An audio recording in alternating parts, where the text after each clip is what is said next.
Шекараға шамал қалған кезде ирандық шопырлар бір жол бойындағы асханаға тоқтады. Кешкі ас ішу үшін. Тағамдары үлкен көлемде және дәмді әрі арзан болды. Дәл қазір иранский кебаб жеп көреміз. Осындай ет уақыт келді. Шаймен. Осының барлығы 2 миллион 400.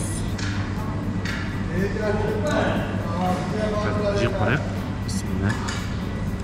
Күріштің дәмі енді сол күріш. Кебабын жеп көрейік.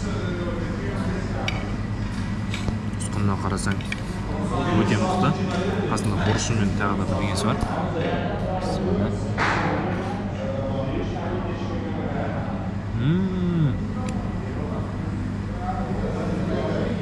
Мықты. Бұл жақта мынандай нан бар. Нанды үйсіп қойып қояды. Сияқты. Нан ұстап жей алмайсың. Осындай.